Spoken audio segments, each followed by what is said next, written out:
पंच परमेष्टि भगवान की जय हो। आचार्य श्री गुरुवर कुंद कुंद महाराज की जय हो। आचार्य श्री गुरुवर विद्यासागर महाराज की जय हो। बोलो परम पूज्य आध्यात्मिक संत निर्यापक श्रवण मुनि पुंगव श्री सुधासागर जी महाराज की जय। श्री महासागर जी महाराज की जय।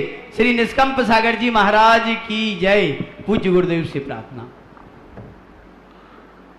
महान आत्माएं जो पूज्य होती हैं, आराध्य होते हैं, भगवान होते हैं, इनमें भी दो प्रकार होते हैं।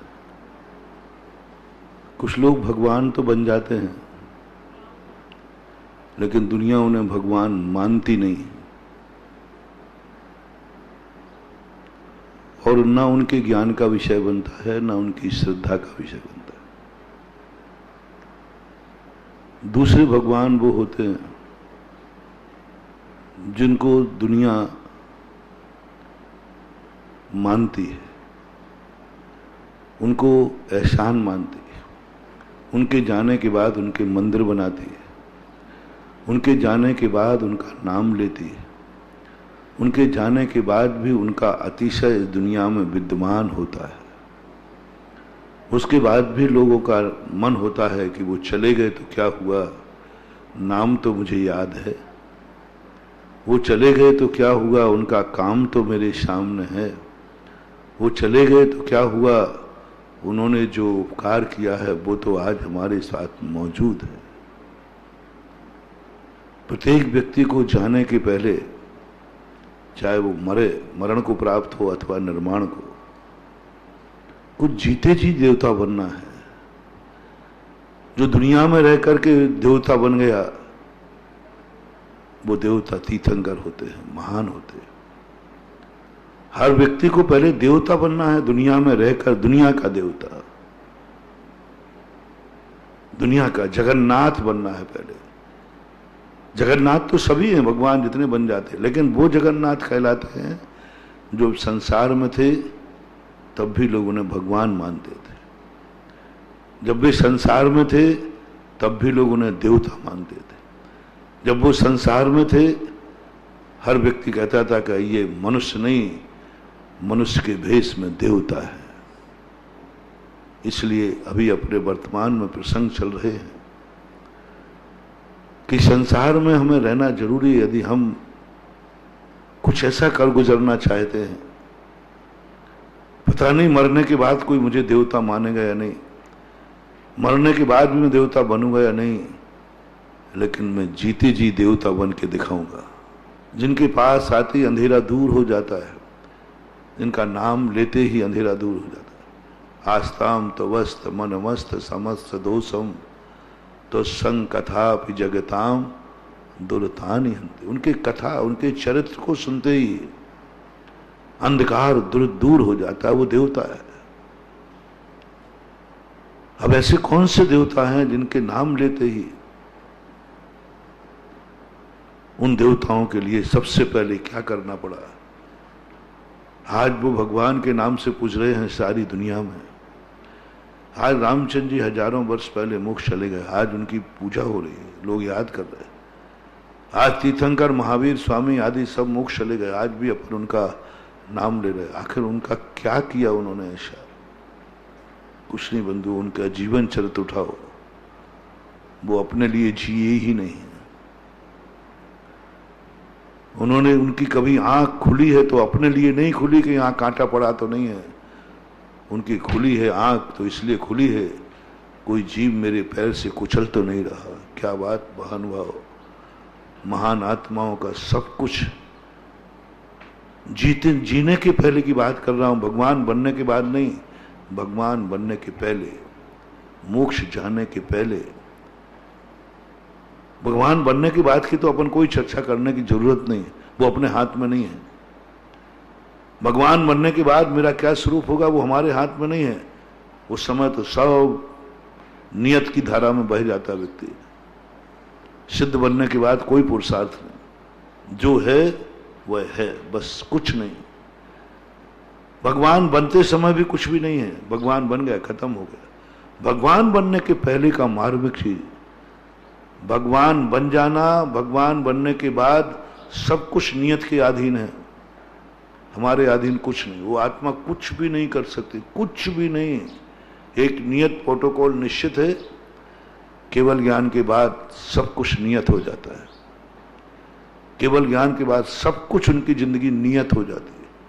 कुछ नहीं, वो तो उनको यहाँ जो कुछ भी कहा शास्त्रों में सब उपचार से कहा। लेस्याएं उपचार से, मन वचन का उपचार से, ध्यान उपचार से, सब कुछ उपचार लगा दिया।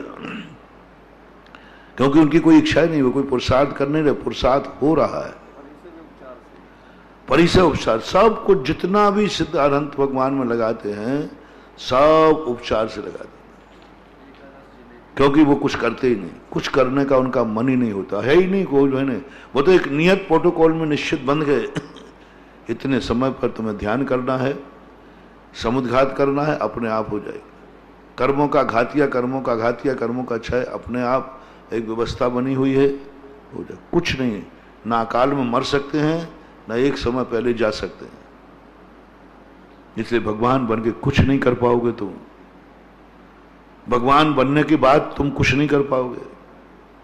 बस 3 कालों में एक, भगवान का वर्तमान नियत है, उनके हाथ में कुछ भी नहीं।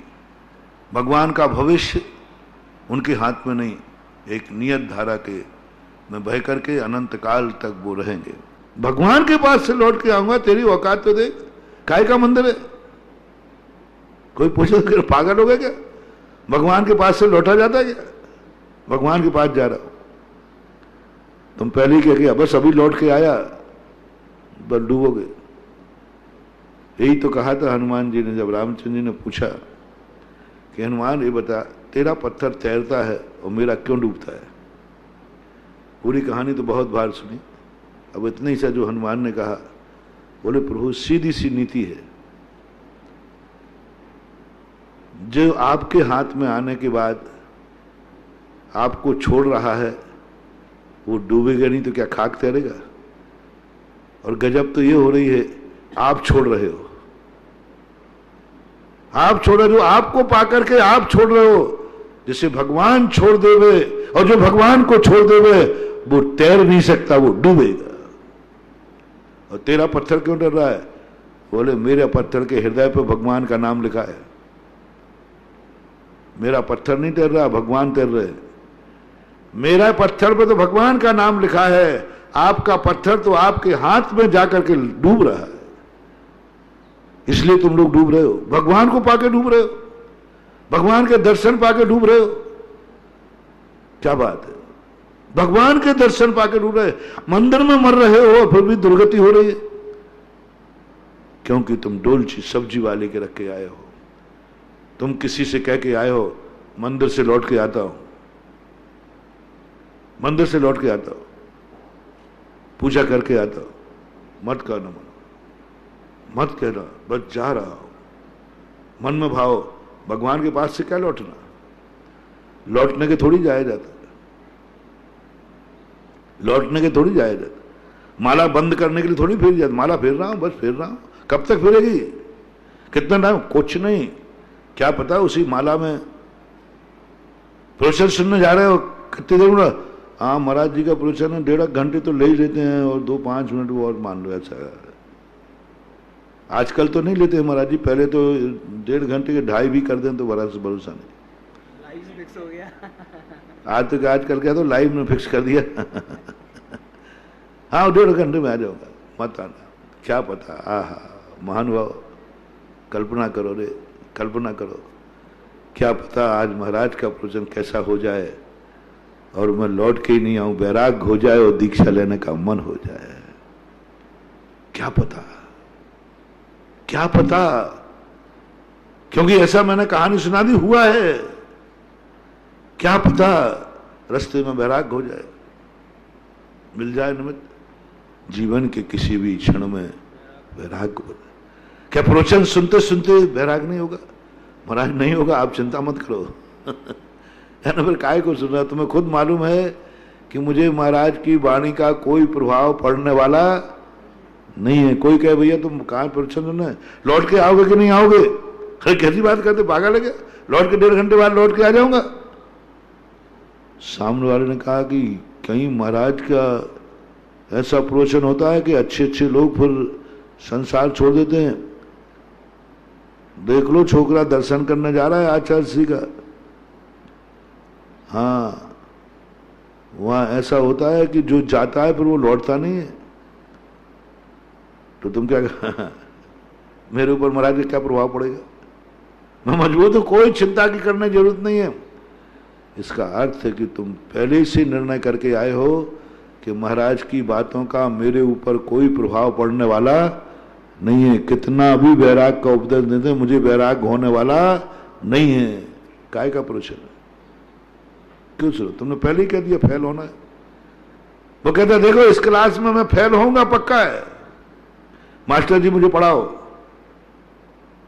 क्यों? बोले फेल होने के लिए। पक्का है मैं पास नहीं होऊंगा, मास्टर जी आप पढ़ाओ।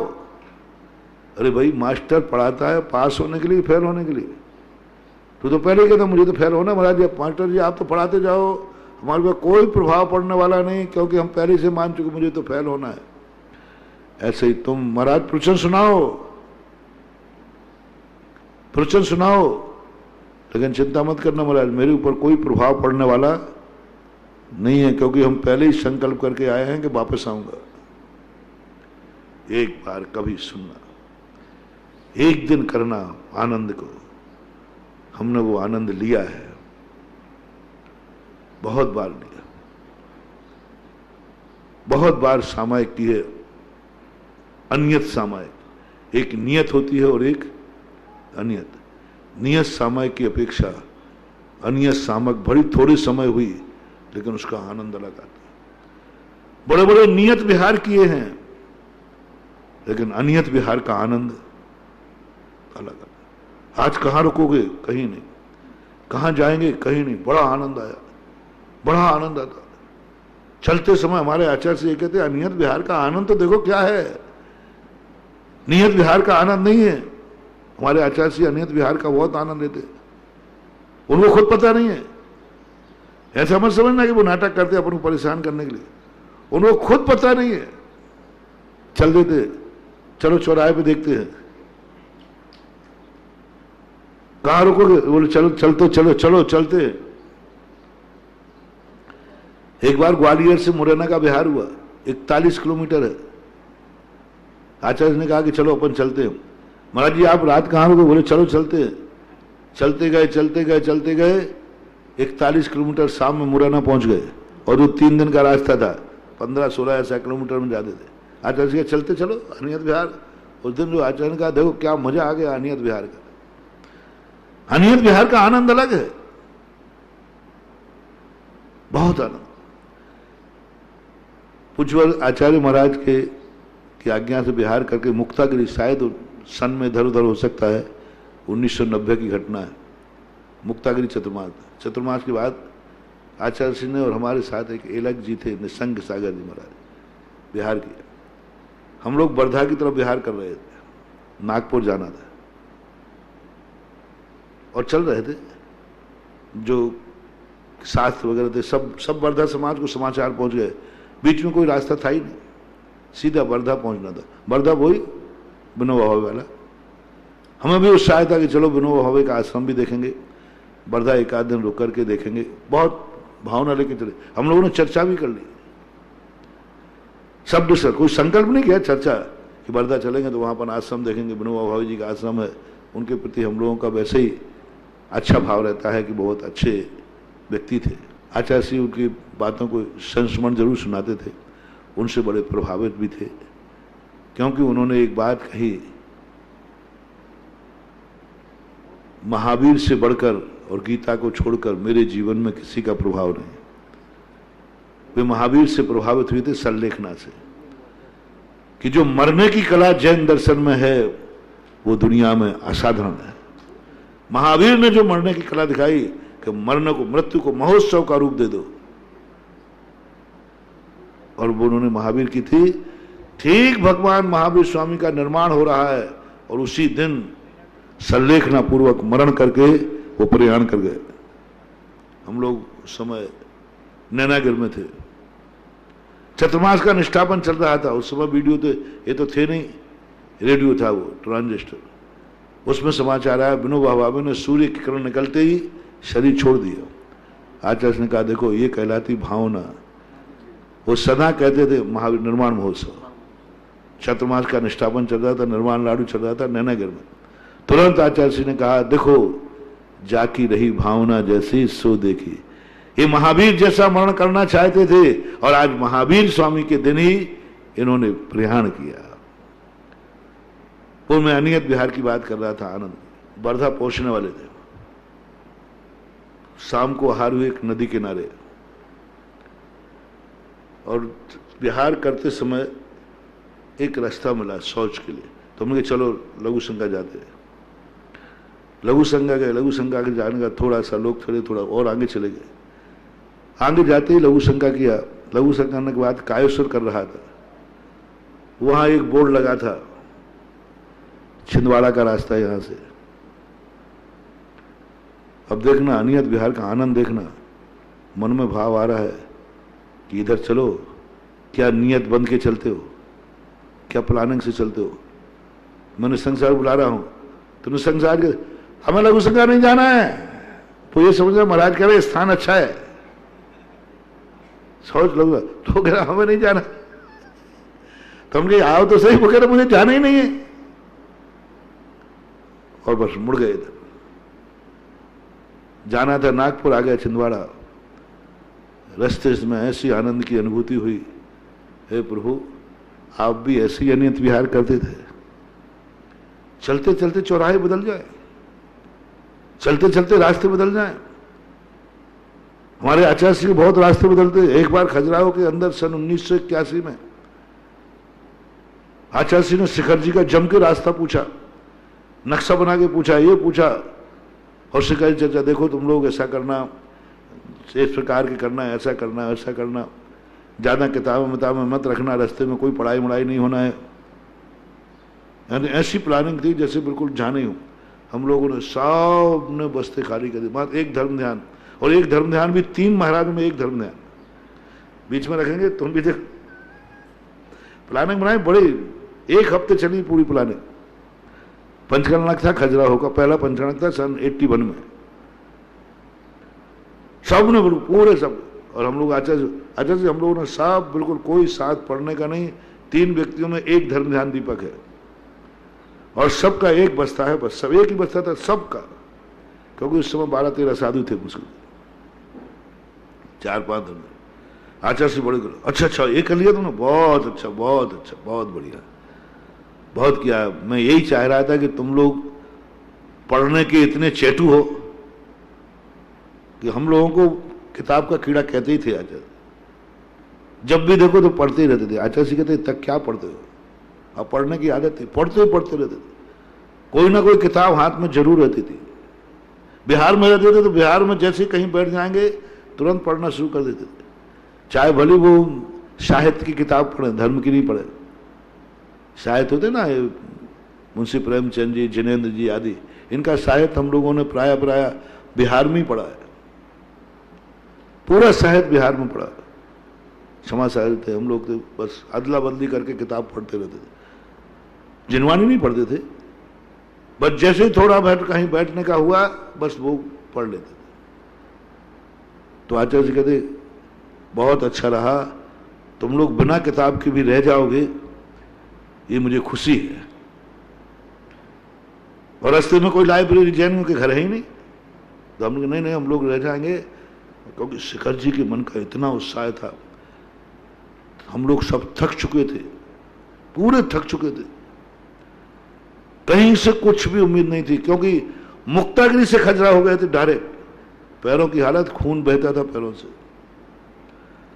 कहां मुक्तागिरी और कहां खजुराहो, 1000 किलोमीटर से ऊपर बैठ जाए। सबकी हालत खराब थी, कोई भी चलने के लिए तैयार नहीं था। अब गुरु तो गुरु होते हैं, देखो उनकी महिमा। तो उन्होंने कहा ये लोग बिल्कुल टूट चुके हैं और चलने के, और हमें पंचकर्णक के बाद बिहार करना ही है, फिर से बिहार करना है। और ये लोग हतोत्साहित दिख रहे। तो उन्होंने शिखर जी की चर्चा छोड़ दी। शिखर की चर्चा छोड़ते हम लोग में जोश आ गया। अरे हम लोग आचार्य जी कहते देखो शिखर जी बहुत दूर है, आप लोग इतना चल के आए हो तो आप लोग थक जाओगे। नहीं नहीं नहीं, आप तो चलो। शिखर जी के नाम पर हम लोगों में इतना जोश आ गया, इतना जोश आ गया, सम्मेश शिखर की वंदना करेंगे गुरु के साथ में सब। और सब आचार्य से हम लोगों का जोश देखते ही बनता था। आचार्य जी कहते कल तक तो तुम लोग कह रहे थे महाराज जी अब कोई बड़ा विहार नहीं हो। नहीं नहीं, आप लोग चलिए, शिखर जी चल रहा है। आचार्य जी बहुत खुश, बोले आ गई, दम आ गई। सब करके पन्ना की बात है, पन्ना की चर्चा है। हम लोग जैसे आगे बढ़े तो शिखर जी का रास्ता जाता था पन्ना से सतना की तरफ। तो हम लोग शिखर जी तो जा ही रहे, तो आचार्य से साथ चलती भीड़, उनके साथ तो चलना मुश्किल होता है, और पीछे जाओ तो धूल खाओ। तो आचार्य जी को जैसे थोड़े बहुत लोगों ने गिरा और अपन लोग चलो अपन तो चलते, रास्ता तो अपन को मालूम है, नक्शा देखा है अपन ने। और चल करके हम लोग बहुत तेजी से चल करके शिखर जी के नाम पर ताकत आ गई। सब महाराज लोग, आचार्य जी अकेले बचे, 1-2 महाराज और उनके साथ। बाकी हम लोग सब आगे जाकर के 2-3 किलोमीटर आगे चले गए।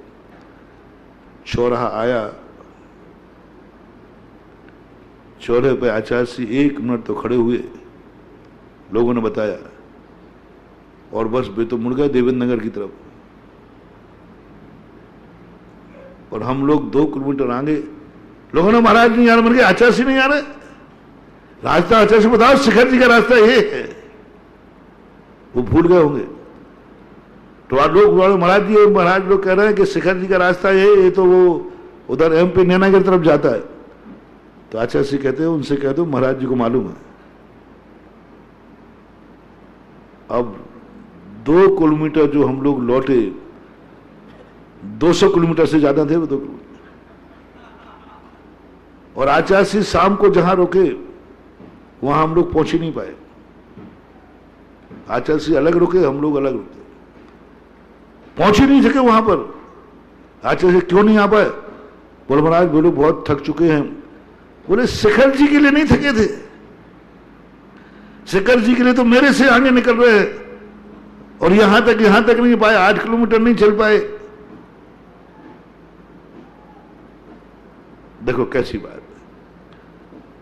आचार्य ने कहा सुबह दूसरे दिन देखो अनियत विहार का आनंद है अलग।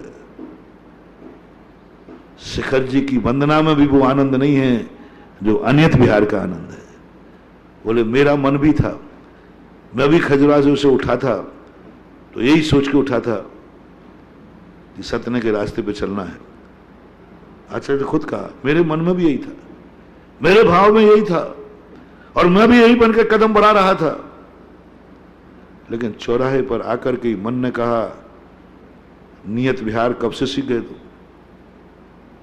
नियत बन के चलोगे, तुम्हारा हर कदम अनियत होना चाहिए। आचार्य ने बहुत बढ़िया संस्मरण सुनाया। उन्होंने आचार्य ने कहा कि मेरे मन में आया कि हे श्रवण, तुम्हारा हर कदम अनियत होना चाहिए, एक कदम भी नियत नहीं होना चाहिए। दूसरा कदम कहां उठेगा ये नहीं होना चाहिए। बस ये बात जैसे आई, मेरा अनियत कदम चौराहे तक पहले मेरा भी विचार यही था, लेकिन बस अनियत जीत गया, नियत हार गया। नियत हार गया, अनियत आया। बोले अनियत का आनंद लो, मेरे मन को भी पता नहीं है कि मैं कहां जाऊं। सच्चा राजा वही है जो क्या करने वाला है उसके मन को भी पता नहीं रहता, क्योंकि मन बेईमान है।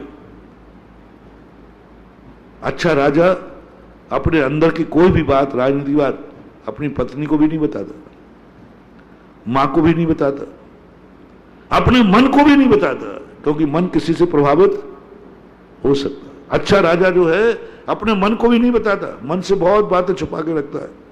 नीति है राजा अपने मन से भी बहुत बातें छुपा के रखे, क्योंकि इस मन का कोई भरोसा नहीं। परिवार का कोई भी व्यक्ति हो, अच्छा श्रेष्ठ व्यक्ति जो होता है, घर का पुरुष, घर का मुखिया जो होता है, वो अपने परिवार को कभी पूरी बात नहीं बताता। पत्नी कहती है मुझसे क्या छुपाना है, मुझसे क्यों छुपा रहे हो? कई बार इसी पे झगड़ा होता है, महाराज जी हमसे झूठ बोलते हैं। तो पति कहता महाराज जी मैं झूठ नहीं बोलता हूं, सही बताता नहीं हूं, इसलिए झूठ का आरोप है। मैंने कभी झूठ नहीं बोला, लेकिन सही नहीं बताया। झूठ कभी बोला नहीं है और सही बात हम कभी बताई नहीं तो कहते झूठ बोलते, मुझसे क्यों छुपाते हो? ये आप लोगों में ऐसी कहा सुनी होती है कि नहीं, कि हमने सुनी? कभी कभी तो होता होगा, पत्नी कहती हो तुम मुझसे क्या छुपाते हो, होता है। ये अच्छे व्यक्ति का लक्षण है, अच्छे मुखिया का लक्षण, अच्छे राजा का लक्षण है और अच्छे गुरु का लक्षण है। अच्छा गुरु अपने शिष्य को सब बात नहीं बताएगा, बहुत सारी बातें नहीं बताएगा, छुपाएगा। यदि अच्छा गुरु होगा तो कितनी निकालने का प्रयास करना। पर गुरु से कहो मुझे बताने में क्या आपत्ति है, तो गुरु कहता है कि मेरे मन को ही पता नहीं है, तुझे क्या बताऊं। हम लोगों ने आचार्य से पहले खूब कहा, आचार्य थोड़ा सा बता दिया करो पहले से, देखो हम लोगों के थोड़ा बता दो, जैसे किताब बता मैं समेट लिया करूंगा। अब आप चले जाते हो, फिर बाद में हम लोग दौड़ते, थोड़ा सा इशारा। तो आचार्य भैया मैं तुम लोगों से कोई झूठ नहीं बोलता हूं, तुम लोगों को परेशान करने में मुझे मजा नहीं आता है, मैं खुद कंफ्यूज रहता हूं, मैं खुद निर्णय नहीं कर पाता हूं और चल देता हूं। मैं खुद निर्णय नहीं कर पा रहा हूं, चल देता हूं, तो अब मैं तुम्हें क्या बताऊं। होता है कई बार।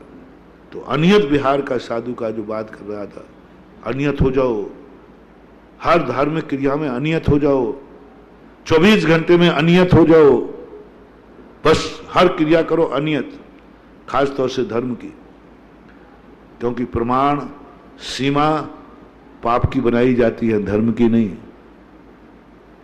अशुभ का परिमाण होता है, पापों का परिमाण होता है, धर्म का नहीं। और 99% लोग धर्म का परिमाण बनाए हुए, पाप का नहीं। ये तो कहेंगे भाई तुमने ये वस्तु कितने दिन के लिए छोड़ी, इतने दिन के लिए, लेकिन खाएंगे कितने दिन। जैसे उपवास करते आप, एक दिन के लिए अन्न जल का त्याग कर दिया ना, ठीक कर दिया। अब इतना और बता दो कितने दिन खाओगे। उपवास लेने का तो तुम तो हाँ मेरा 24 घंटे नहीं खाऊंगा, नहीं मैं ये नहीं पूछ रहा हूं नहीं खाऊंगा, ये बताओ खाओगे कितने दिन। वो है परिप्रमाण, वास्तविक उपवास वो है, मैं 7 दिन खाऊंगा बस। और खाने का विकल्प भी क्यों, आज खा रहा हूं, कल का कल देखा जाएगा। कल उपवास का भाव हो गया तो नहीं, ये मैं चीज कल खाऊंगा, आज तो नहीं खा रहा कल खाऊंगा। कल उपवास हो गया तो कल ऊपर चले गए तो उसी में कीड़े बनोगे जाकर के। हाँ वो डिब्बे में जो मिठाई रखी है ना, उसी में मिठाई रखी ना ये कल के लिए, तो उसी में मर गए तो कीड़े बनोगे, चीटी उसी में। इसलिए कम से कम धार्मिक क्रियाओं के संबंध में कहूंगा, संसार में तो मैं छेड़ नहीं रहा हूं, धार्मिक क्रियाएं करते समय अनियत कभी एक दिन आना। तो मैंने कहा कि मैंने अपने आनंद की अनुभूति की बात बताई कि अनियत विहार, अनियत क्रिया, अनियत सामायिक, अनियत प्रतिक्रमण करना, कभी अनियत प्रतिक्रमण करना, प्रतिक्रमण का नियत काल होता है प्राय कि प्रतिक्रमण करना, उसके बाद वंदना को चलना, जल्दी 10 मिनट में 15, वहां 20-25 मिनट तो पक्का हो ही जाएगा।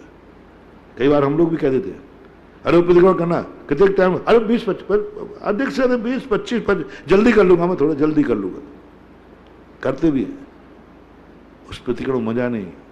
अनियत प्रतिक्रमण हो जाए, पता नहीं प्रतिक्रमण की कौन सी पंक्ति पर ध्यान रुक जाए, चलने दो, 5 घंटे 6 घंटे में प्रतिक्रमण करो पूरा। अनियत चल रहा है प्रतिक्रमण, अभी क्या चल रहा है, बोले जीवे प्रमाद जनिता प्रचुरा प्रदोषा यस्मात् प्रतिक्रमणता प्रलयम प्रयांति तस्मात् तदर्थम मुनिबोधनार्थम वक्षे विचित्र भव कर्म विशोधनार्थ। अरे आपको 6 घंटे हो गए बैठे हुए, अभी एक लाइन पे है, बोले अभी मैं आगे बढ़ ही नहीं पा रहा हूं। अनियत प्रतिक्रमण चल रहा है, कौन सी वस्तु पर रुक जाए, अरे ये व्रत है,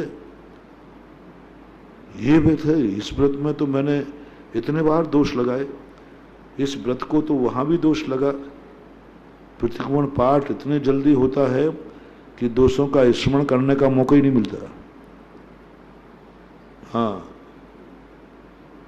परिक्रमांते एरिया भैया बराड़ा उडमम चरतनबा होमम चरतनबा तरिमम चरतनबा दिसमम चरतनबा फाण चंग बनदा बी चंग बनदा हरि चंग बनदा उतंग फणा दय मट्टी मक्कर मंत्र दतान पुड़िकाय संगनाय औकाय संगनाय भावकाय संगनाय गणपति काय संगनाय तस्काय संगनाय उद्दा बनाय पर्दा बनाय बराड़ा इतने जो कोई एरिया भैया आई चार वाई चार मन तो क्रम। अब कौन सा पढ़ना, एक परिक्रमा मंत्र उच्चार पर यही है ना। अब बोलो, अब दिन भर में जो प्रमाण लगी वो तो सोचने का मौका ही नहीं मिला। और ईरिया समिति का प्रतिक्रमण हो गया, ईरिया समिति का प्रतिक्रमण हो गया। और प्रतिक्रमण क्या है, ईरिया समिति का शुरू कर रहा हूं। परिक्रमा में ईरिया भैया ये शुरू करना है, रुको अभी। मैं कहाँ चला था, वहां गया था। वहां पर इस प्रकार की जीव की स्थिति थी, वो मर सकता है। वहां घास भी था, एक पत्थर भी था, वो हिल रहा था और मैंने उस पर पैर रखा था। वो पत्थर हिलते समय उसके नीचे ये मर सकता है। उन सब का स्मरण करो, पहले स्मरण करो उन सबको, एक एक चीज का स्मरण करो। दिन भर में कितने चले हो, कहाँ कहाँ चले हो, और फिर उसको पढ़ो। परिक्रमामि भन्ते ईरिया भैया बिरहाणाय उड्डमहम चरतनबा। इधर उधर मैंने कितने बार देखा था, उड्डमहम चरतनबा, अहो मोह चरतनबा, अहो मोहम चरत, ओहम उड्डमो अहो मोह, दिट्टी बिट्टी इधर सब एक एक चीज का देखो। अनियत प्रतिक्रमण करो कभी एक आध बार, अनियत प्रतिक्रमण करो एक बार। कोई सीमा नहीं, कोई समय नहीं, कुछ नहीं कर रहा हूं, प्रतिक्रमण करने बैठ रहा हूं। आज सही आलोचना करूंगा 24 घंटे की यशना समिति की। आदान ने कितने बार मैंने पीछे कमंडल उठाए, कितने बार साथ उठाए, कितने बार बैठा, कितने बार उठा। सब देखो क्या, उस प्रतिक्रमण का अर्थ तो लगाओ। जो जो उसमें दिया है उसको यदि हम एक एक सेकंड भी देवें, किसको विचार तो करें, विचार ही नहीं, पाठ पाठो न करे यदि गुणम, पर पाठ हो रहा है, बस चलते जा रहे। एक श्वास में पूरा पद निकाल देते हैं, एक श्वास में पूरा पद निकाल देते और 25 मिनट में निपटा देते। और कहो 5 मिनट और बचा सकता हूं 20 मिनट में भी कर लूंगा, थोड़ा और लपसी जानूंगा जल्दी। अनियत समय, अनियत विहार, अनियत आहार। कहां जाओगे हार को? क्या महावीर ने कहा, तू अनियत विहार आहार कर, कोई भरोसा नहीं, जहां भाव आएगा खड़ा हो जाऊंगा। अनियत विहार, कोई निश्चित, यही व्रत पर संज्ञान है। व्रत संज्ञान का अर्थ है नहीं कोई नियम लेना, ये भी व्रत पर संज्ञान है। आज कोई नियम नहीं, जहां पैर रुक जाएंगे वहीं खड़ा हो जाऊंगा। अनियत विहार प्रत्येक व्रत पर संज्ञान, कोई सीमा नहीं है, कोई सीमा नहीं है। इसी प्रकार और भी चर्या, सब चर्या में आपकी ऐसी, उसका एक आनंद अलग है। समय मत बांधो, क्योंकि मौत का समय नहीं है। एक दिन आप लोग भी मंदिर आना, कभी अशुभ मत मानना। मेरी बात अशुभ लग रही हुई, परिवार कहाँ जा रहा है, मंदिर, कब तक आओगे? बोले मंदिर को लौटने के लिए जाया जाता है। जा रहा हूं भगवान के पास। भगवान के पास से कभी लौटा जाता है क्या? कैसी बात करते हो तुम? महाराज जी ऐसा कहते हो, मंदिर और नहीं आने देंगे और होने और बैठ जाएंगे, ऐसी अशुभ शब्द क्यों बोलता है? ये अशुभ नहीं है, शुभ है, शुभ है। कोरोना वालों को मैं कह रहा हूं ना, जब तुम जैसी अस्पताल जाओ, घर से बोल के जाना, कोरोना के लिए एडमिट कर रहा है डॉक्टर, बिल्कुल विश्वास मान के चलना, लौट के नहीं आऊंगा, सब तरफ से फ्री होके जा रहा हूं। और हुआ है ऐसा, लोग लौट के नहीं आए। तो जब ऐसा हो जाता है तो अपन ऐसा करें क्यों नहीं? और आएंगे तो आएंगे, आएंगे तो देखो। अब मुनिराज की बात चर्चा थी कि मुनिराज को कह दिया, कुछ नहीं, तुम कमरे में लौट के आओगे कि नहीं, तुम्हें पेंशन मिलेगी, सब तुम्हारा, कोई तुम तो ये मान के चलो बस सप्तम में जा रहा हूं अष्टम में जाऊंगा, नौवें में जाऊंगा, 10वें में जाऊंगा, सीधा 12वें में छलांग लगाऊंगा और 13वें गुणस्थान में जाऊंगा और 14वें में जाऊंगा और 14वें से सिद्धालय जाऊंगा। काले कल्प सते पिछा गते शिवा नाम न च विक्रिया लक्ष्य।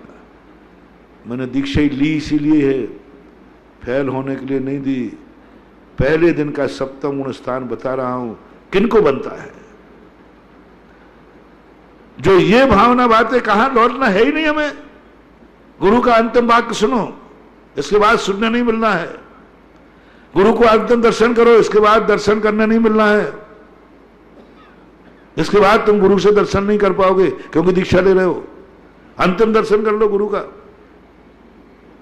और आंख बंद करो। जैसे ही आंख बंद करता है ये सोचना चाहिए कि जाऊंगा। ये तो हुई प्रवेश करने की बात, कल भी कही आज भी कही। लेकिन कितने लोग हैं जो सप्तम में गए तो लेकिन अष्टम में नहीं पहुंचे। सहस्रों बार एक भी साधु आज तक सप्तम से सीधा अष्टम में नहीं गया, चाहे तीर्थंकर क्यों ना हो। हजारों बार छठा सातवां होना ही पड़ेगा।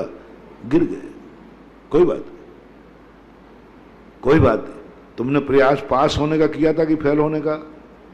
पास होने का। फेल हो गए। 1 लाख में फॉर्म भरा था, 1000 IAS ऑफिसर की पोस्टें थी, 99,000 फेल होने ही थे। लेकिन परीक्षा के पहले तो 1 लाख कहते सब पास होंगे, लेकिन अब फेल हो गए बस खत्म बात हो गई। आ गए छठे में गुरु देख रहे हैं दीक्षा के समय ये धीरे धीरे आंख खोल रहा है। फेल हो गया, थोड़ी हलचल भी हो रही है, फेल हो गया। अब फेल होने के लिए कोचिंग चाहिए। दीक्षा के बाद गुरु शिष्यों को देखते रहते हैं, एकटक देखते हैं किसकी आंख कितनी जल्दी खुल रही है। खुलते ही तुरंत आचार्य कहते फेल हो रहा है, आंख पे स्पंदन हो रहा है, शरीर में हिलन चुलन हो रही है और इसने तो आंखें खोल दी, ये तो मेरी तरफ ताक रहा है। इधर से आचार्य से तुरंत समझ जाते हैं ये फेल हो गया, अब इसको कोचिंग चाहिए। जो बच्चे फेल हो जाते हैं उनके माँ बाप कोचिंग करते हैं। फिर गुरु महाराज कहते हैं अच्छा हो गए शिक्षा? हाँ साहब हो गई। आ गए नीचे? आ गए। अब पकड़ो ये पिछी कमंडल। फेल होने वाले को पिछी कमंडल हैं। रत्नत्रय अलग ही से, रत्नत्रय की दीक्षा होती है, 28 मूल गुण बाद में दिए जाते हैं। रत्नत्रय जहां आ जाता है वहां दीक्षा हो गई, सब कुछ हो गया। फिर एक एक मूल गुण को समझाते हैं। तुम नहीं रह पाए स्थिर, चलोगे अब ऐसे चलना, अब कानून लागू होगा, ऐसे खाना, ऐसे बोलना, ऐसे उठना, ये चश्मा पकड़ो, अब ले लो ये चश्मा। गुरु ने दिया, अब ये उपकरण था। दीक्षा के पहले परिग्रह था और दीक्षा के बाद वो उपकरण है। दीक्षा के बाद वो उपकरण है और दीक्षा के पहले परिग्रह था। एक एक चीज फिर आप लोग भी घर जाओगे 5 मिनट बाद चले जाना, माला फेरते समय 5 मिनट फेर लेना, जाना घर। लेकिन माला फेरने के पहले संकल्प नहीं करना। माला फेरने के बाद तुम्हारा मन चंचल होगा, तुम्हें घर की याद आएगी, तुम्हारे लिए परिस्थितियां हैं। 5 मिनट माला फेर के चले जाना, कोई विकल्प नहीं। फेरने के पहले असीम करो, दीक्षा लेने के पहले सब छोड़ो, बाद में सब तुम ग्रहण कर लेना। लेकिन एक बात तो छोड़ दे दो। इसी बात को लेकर कल की चर्चा थी अपनी। एक बात तो छोड़ दो, एक बार तुम मंदिर आते समय छोड़ दो, बस समय मत मानना। कोई पूछे कितनी देर लौटोगे, मंदिर जा रहा हूं साहब, भगवान के पास से लौटने का कोई समय नहीं होता। अनियत है, अनियत दर्शन करो, अनियत भगवान की संगति करो, अनियत पूजा करो। कितनी पूजा करोगे? बोले कोई नियत पूजा नहीं है, एक पूजा बंद करने के बाद बंद कर देना, पर पहले संकल्प मत करना मैं एक करूंगा। पहले संकल्प मत करना, एक करके ही बंद कर देना। लेकिन अनियत करूंगा। कितनी करोगे? बोले मन की बात है, लग गया मन तो लग गया, करूंगा। असीम कर दो, धर्म की हर क्रिया को असीम कर दो और संसार की हर वस्तु को असीम त्याग दो। बाद में सब गिर के आओगे। गुरु बैठे ही है देने के लिए, गुरु बैठे ही है देने के लिए। जैसे आंख खुलती है, मुनि को फीलिंग होना चाहिए, फैल हो गया मैं, आंख खुल गई मेरी। अब आचार्य कहते हैं जब तूने आंख खोली ली है तो किसको देख रहा है? कौन है तेरे? तू सबको छोड़ के गया था, अब कौन है तेरे? कौन है तेरे? किसको देख रहा है? दीक्षा के पहले तूने सबसे क्षमा मांग ली थी, सबको छोड़ दिया था, अब कोई तेरा नहीं है, तिल तो स्मार्ट भी मेरा नहीं है। अब किसको देख रहा है? किसको देख रहा है?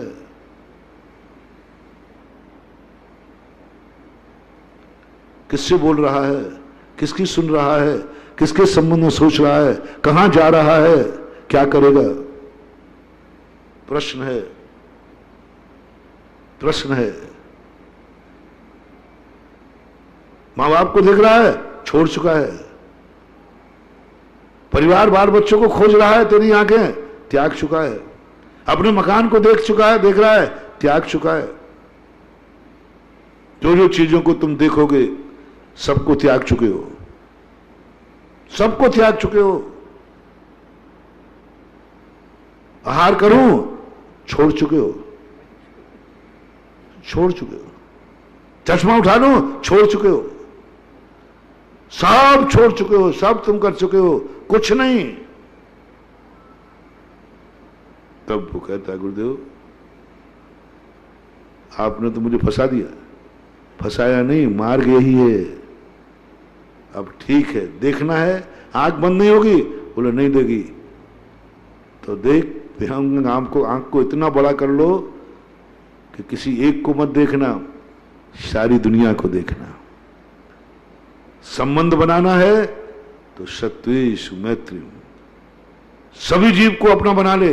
अब एक कोई पर्टिकुलर परिवार के नहीं। यदि देख नहीं है तो सबको मित्र दृष्टि से देख, सबसे संबंध बनाओ। जैसे कल कहा था, संबंध बनाओ। आंख खुल गई है, कान खुल गए हैं, सबकी सुनो।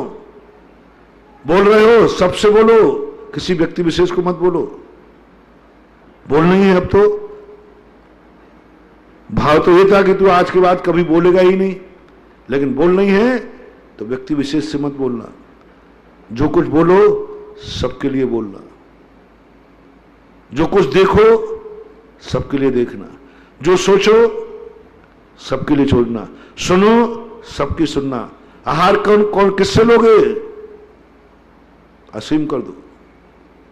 कौन आहार देगा? गोचरी करो सबसे। आहार कहां जाओगे?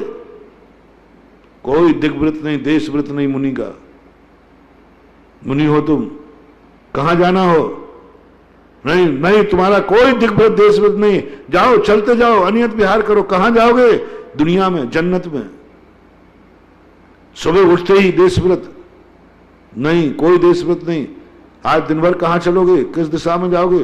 कोई दिशा नहीं, सभी दिशाओं में कहीं भी जाऊंगा। तुम्हारे लिए नहीं कहा, हमारे लिए कोई दिग्व्रत देशव्रत नहीं होता। देशव्रत यदि हमने बांध लिया आज दिन भर में यहां जाऊंगा, नहीं कर सकते आप। चारों दिशाएं खुली, अनियत विहार, कोई दिग्व्रत देशव्रत नहीं होता। अमेरिका जा सकता हूं मैं, अभी मेरा कोई नियम नहीं। तुम मत जाना भाई, मेरे जाने तो कमांडर उठाने महाराज मैं भी चलूं तो त्याग है कि नहीं मुझे पता नहीं है, अभी नहीं, वो गड़बड़। कहां का त्याग है? वहीं जाऊंगा मैं, जाऊंगा। मैं जा सकता हूं, अमेरिका जा सकता हूं। अभी बात अलग है कि जाने का रास्ता साफ नहीं हुआ तो लौट आऊंगा, लेकिन मेरे जाने का त्याग नहीं है, क्योंकि मुनिराज को कहा गया जम किंच विचिंतन तो नृवित्ते हवे जदा साहु। जम किंच विचिंतन तो नृवित्ते हवे जदा साहु।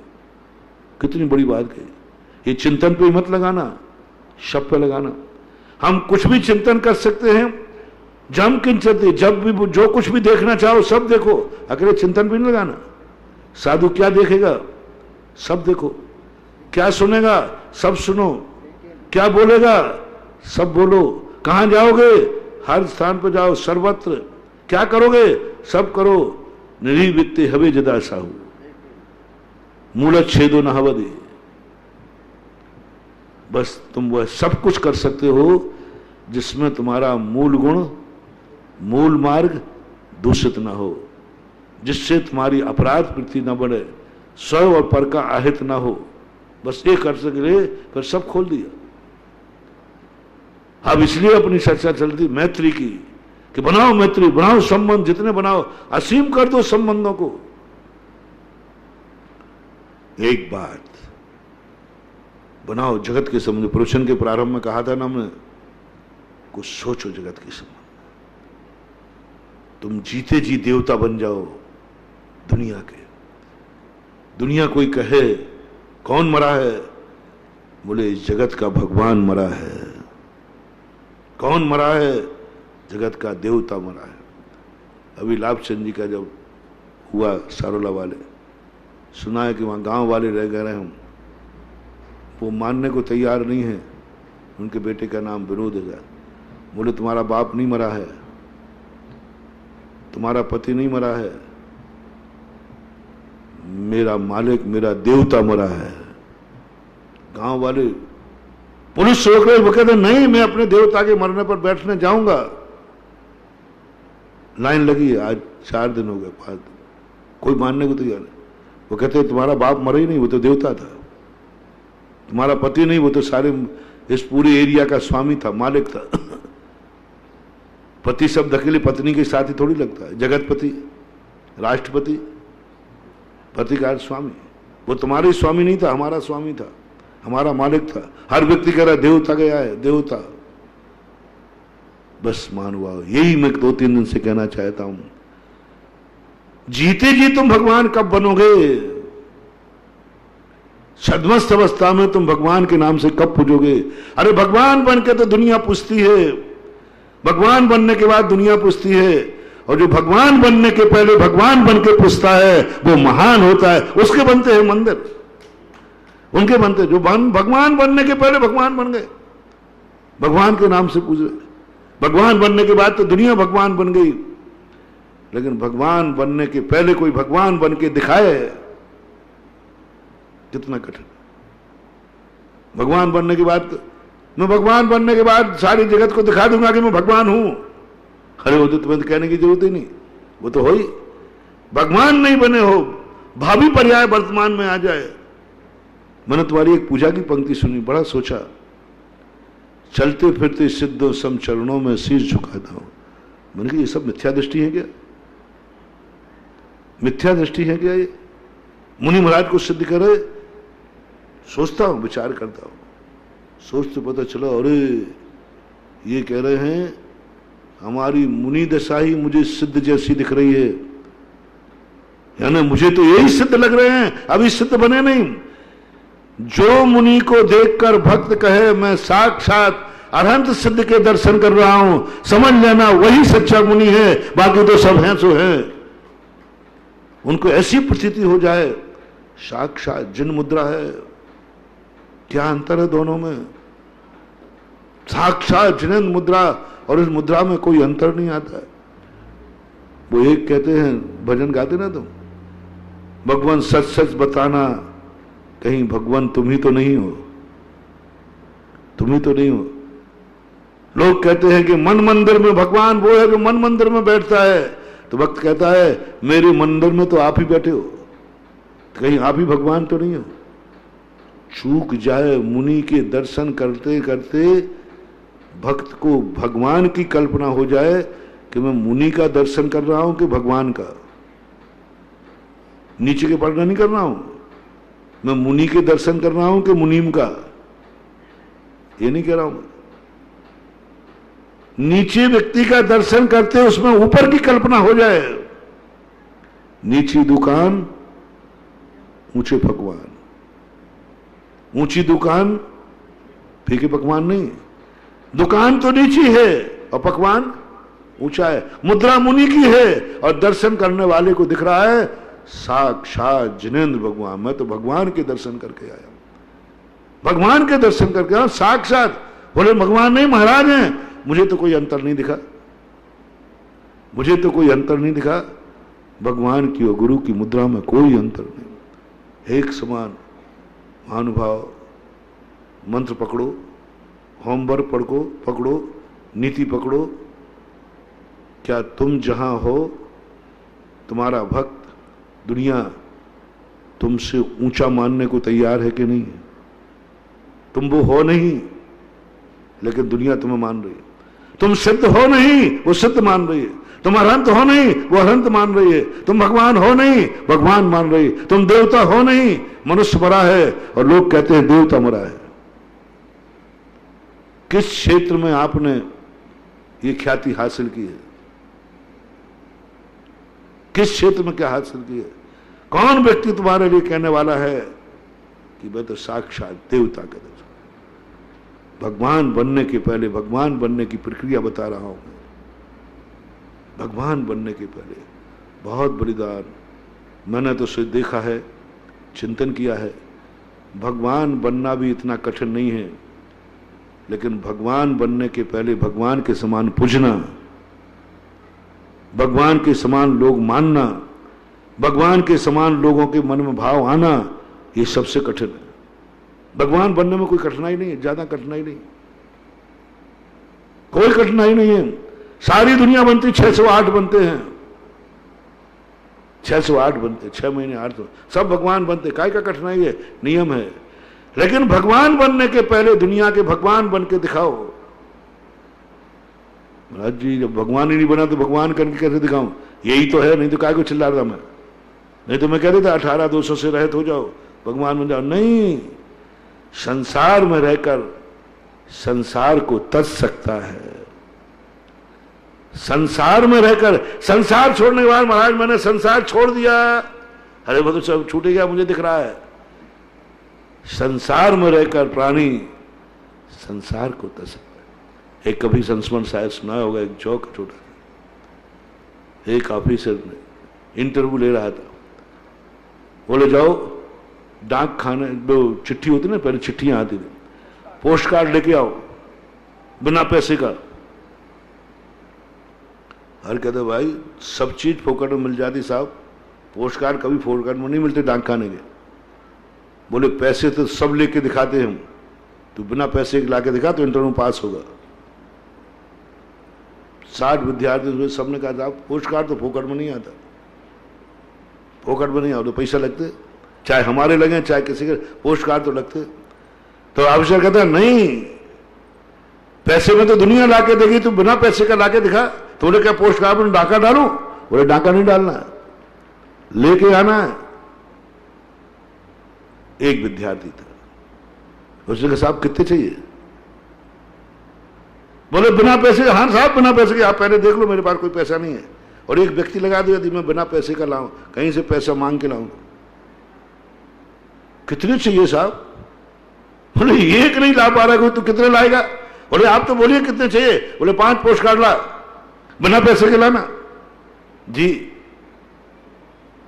उसके पीछे लोग लगा दिए कि देख भाई ये गड़बड़ नहीं करे, पैसे सब लगा लिए। और वो गया एक कचरा घर में, तो उस कचरा घर में 10-15 चिट्ठियां पड़ी थी। चिट्ठियां, पहले चिट्ठी आती पढ़ के फेंक देते, तो वो चिट्ठियां उठा करके लाया। बोले साहब ये है। बोले ये तो लिखी हुई है। बोले साहब कोरे पोस्ट कार्ड पे तो दुनिया लिखती है, लिखे पे लिखाओ तो हमारा बॉस जानू तुम्हें। लिखे पर तो दुनिया लिखती है, लिखे पर लिख के, कोरे पर तो दुनिया लिखती है। आप लिखे पे लिख के दिखाओ। बोले इस पर मैं क्या लिखूं, मुझे पोस्ट कार्ड चाहिए था। बोले साहब कोरे पोस्ट कार्ड पर तो दुनिया लिख देता है, लेकिन लिख के बताओ, लिखे पर लिख के बताओ तो जानू। वो ऑफिसर भी जानता था कि फोकट में पोस्ट कार्ड नहीं मिलते। वो तो ये जानना चाह रहा था कि इसमें दिमाग कितना है। बस उसने ज्वाइन हो गया, पास हो गया। बोले वाह। बोले साहब जब दुनिया में आपको मालूम है, उसने कहा तुझे मालूम है कि लिखे पर नहीं लिखा जाता? तो बोले साहब आपको भी मालूम है कि पोस्ट कार्ड कभी बिना पैसे का नहीं मिलता। कौन है बिना पैसे का? और तो पन्ने मन्ने कहीं से पोस्ट कार्ड में तो पैसे ही छपा है। तो जब बिना पैसे का आप जानते हुए भी बिना पैसे पोस्ट कार्ड है, तो मैं भी जान रहा हूं लिखे पे नहीं लिखा जाता, लेकिन आप बहुत से शायद आपके पास कला हो। मेरे गुरुजी इंटरव्यू ले रहे हैं हम, तो लिखे पर लिख के बताओ। बस आज मैं भी आप लोगों से कह रहा हूं, आप जिस क्षेत्र में हैं उस क्षेत्र में बनने की बात नहीं, बनने के पहले वह दिखाओ, बनने के पहले दिखाओ। देवता बनने के पहले, मरने के बाद स्वर्ग कहते ना, बिना मरे स्वर्ग नहीं मिलता। मैं यही कह चाह रहा हूं, तुम जीते जी स्वर्ग बना के दिखाओ और देवता बना के दिखाओ। मरने के बाद स्वर्ग मिलता है, ये कोई बड़ी बात नहीं है। हम जीते जी स्वर्ग बना के दिखाएंगे और उस स्वर्ग के देवता बन के दिखाएंगे। जीते जी, मरने के बाद तो दुनिया देवता बनता है, तुम जीते जी देवता बनो। मरने के बाद दुनिया स्वर्ग जाता है, तुम जीते जी स्वर्ग में रहो। बहुत बड़ी बात। वे तीर्थंकर कैसे बने? वो कैसे इस दुनिया के संबंध में दुनिया का देवता कैसे बनूं? भगवान बनने के पहले एक भगवान शब्द चाहिए मुझे। हर साधु को मेरा कहना है, सिद्ध बनने के पहले कर्मों के सिद्ध कब बनोगे, दुनिया में सिद्ध कब बनोगे? बस एक भक्त की दृष्टि में सिद्ध बन के दिखाओ, बस साक्षात तो जब बनना है तो बन जाना। चापलूस भक्त के नहीं, हाँ, नहीं तो दो चार भक्त बना लो किराए के, बोले कहते रहे मैं हमारे गुरुजी सिद्ध भगवान हैं। ऐसा नहीं, ऐसा नहीं। देवता भी उतर आए तुम्हें नमस्कार करने के लिए। सौधर्मेंद्री आके कह दे, वह निर्विकल्प निर्दोष व्यक्ति कह दे, मैंने महाराज के नहीं भगवान के दर्शन किए, मैंने सिद्ध भगवान का दर्शन किया, मुझे साक्षात चलते फिरते सिद्ध नजर आए हैं। कोई तत्व ज्ञानी, तत्व दृष्टि, निरपेक्ष आदमी ऐसा कह देवे तो जरूर वो बनने के बाद भी इतना सगुन और इतना मांगलिक होगा कि जाने के बाद उसके नाम में भी अतिशय होगा। अब वो कैसे बनता है, कैसे बनाया जाता है, अपन फिर चर्चा आएगी तो करेंगे। महावीर भगवान की